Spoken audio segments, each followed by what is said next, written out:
کہ اعلیٰ حضرت نے سب کو کافر بنا ڈالا ہے؟ آؤ ذرا دیکھو، اسلام اور کفر کا معاملہ سامنے رکھو۔ میرے آقا صلی اللہ تعالی علیہ وسلم مسجد نبوی میں ارشاد فرماتے ہیں، نکلو منافقین ورنہ ایک ایک کا نام لے کر میں بھگاؤں گا۔ سب چپ ہیں۔ میرے آقا نے ارشاد فرمایا، اب نام لینا شروع کیا، اے فلاں اٹھ نکل، فخرج فإنک منافق، نکل تو منافق ہے، اے فلاں تو نکل، تو نکل، تو نکل۔ ایک ایک کا نام لے لے کر کے سرکار نکالنا شروع کرتے ہیں۔ مفسرین نے شمار کیا ہے 300 مرد 175 عورتیں مسجد نبوی سے نکالی گئیں، 550 لوگ نکال دیے گئے، 550 مسجد نبوی میں گئے تھے۔ یہ کس لیے گئے تھے؟ نماز پڑھنے کے لیے ظاہری طور پر نا، روزہ بھی رکھتے تھے ظاہری طور پر، قرآن کی تلاوت بھی کرتے تھے، مسلمانوں کے بغل میں بیٹھتے بھی تھے، مسلمانوں کا نام بھی ان کا تھا، اور سرکار کی مسجد میں گئے تھے، سرکار کے پیچھے نماز پڑھنے گئے تھے۔ 550 لوگوں کی جماعت نکالی گئی، سب بھگا دیے گئے تاکہ قوم دیکھ لے کہ ایسے لوگ بھی جماعت میں ہوا کریں گے، یہ لوگ منافق ہیں، زبان سے کچھ کہتے ہیں دل میں کچھ رہتے ہیں، اگر ایسی جماعت ملے تو یہ ایمان والے نہیں رہیں گے، یہ بے ایمان رہیں گے۔ ان کو قرآن نے اپنی زبان میں منافق کہا ہے، یہ منافقین کی جماعت ہے۔ جب سرکار نے منافق فرما دیا تو اب ایماندار رہ جائیں گے؟ بہت بے حیا قوم ہے، یہ اتنی بڑی بے حیا ہے کہ یہ سب چلے گئے مسجد بنانے لگے بیہودے، اب مسجد بنا کر تیار کر دیا۔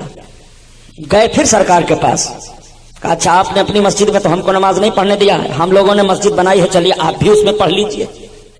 تو رب تعالیٰ نے حکم دیا، محبوب یہ مسجد عبادت کے لیے نہیں بنائے ہیں، فتنہ کے لیے بنائے ہیں۔ میرے سرکار نے ایک صحابی کو بلایا اور کہا تم ایک کو اور لے لو، 2 صحابیوں کو حکم دیا، کہا جاؤ پھونکو، جاؤ جلاؤ، جلا دیا گیا۔ اس کا نام مسجد زرار ہے، جس کا ذکر قرآن میں آیا ہے۔